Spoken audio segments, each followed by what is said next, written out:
What's going on, my natives? It's your man Dalen here, and welcome back to another tutorial. And today we're going to be talking about the rule of thirds.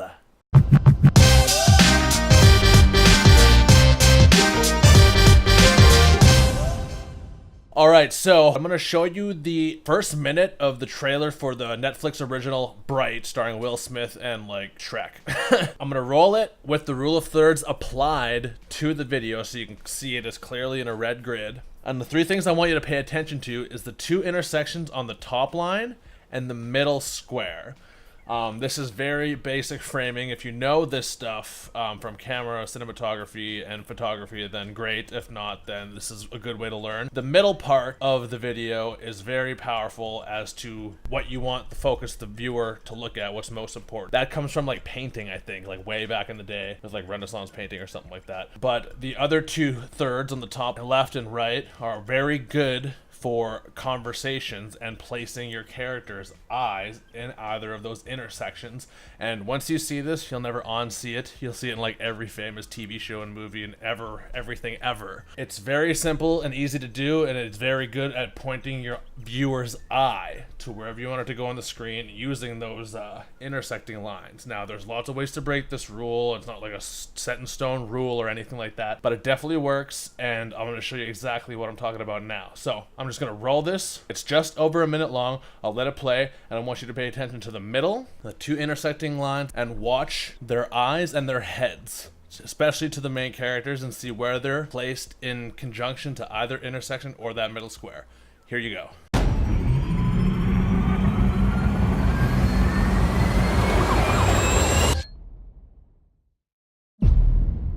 Why is there a fairy in the bird feeder again? Good afternoon, officer. Fairy lives don't matter today. That's it right there. Now take the little homie out LAPD style like you do. Oh, and you keep doing all your gangster stuff. I'm just trying to sell my house. Don't worry about that. Everybody's just trying to get along and have a good life. All of the races are different. Just because they're different doesn't mean anybody's better or worse than anybody. Hey, where's the diversity hire? I got a dude in my car. I didn't ask for it, but the whole world is watching. Boy, it's okay. You don't like me. Man, I'm not out here to be your friend. I need to know if shit pop off that you got my back. Can't hide it, Wood. Humans have physical tells. Like the face. What's my face? The human who needs a lot more conjugal love type face. Do not wink at me like that. Alright, so one thing you'll notice right out of the gate is that the vehicle is right in the middle and the lines of the roads follow the thirds.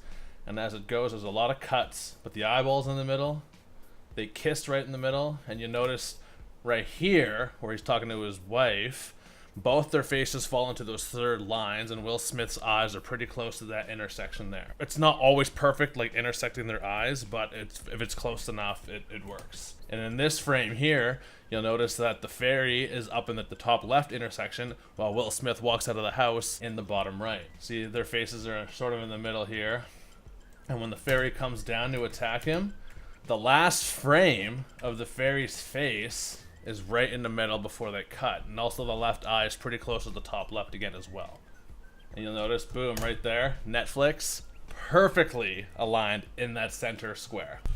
It's in every single Netflix show. It doesn't get any more obvious than that. I mean, look at that. Now, in the very next shot, the important thing we're supposed to be looking at is the SUV on the bridge. And you'll notice it starts right away at that bottom right intersection. You'll see it time and time again. Watch Jacoby's head here, right there.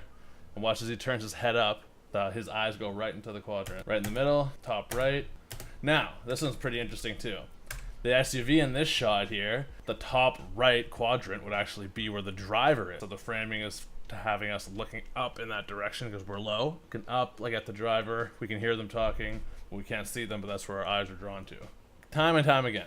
You'll notice this all the time. That's a very good basic way to frame shots. And when it comes to composing an image, you got to take those things into consideration because you may not realize this after all these years, but naturally your eye wants to go to the next quadrant when two people are talking. You'll notice it now from now on, and when it comes to framing pictures like this one, for example, or this one, they're using these lines to draw your eye somewhere. So it's just something to consider when you're going through and taking your shots. Well, that's it for this tutorial. Just a quick little explanation as to the rule of thirds. There's lots of ways to use it to your advantage, lots of ways that you can bend those rules. I mean, it's endless, but it's just a very good thing to know if you don't know it. I learned this in film school, and it was something that always stuck with me. Such a basic thing you need to know every single time you pick your camera up to shoot something. You know, as soon as I saw it and it was stuck in my head, everything I watched after that, I was like, wow, it's in absolutely everything, and you'll never unsee it now. It'll kind of ruin your head for a little while, but you'll get over it, trust me.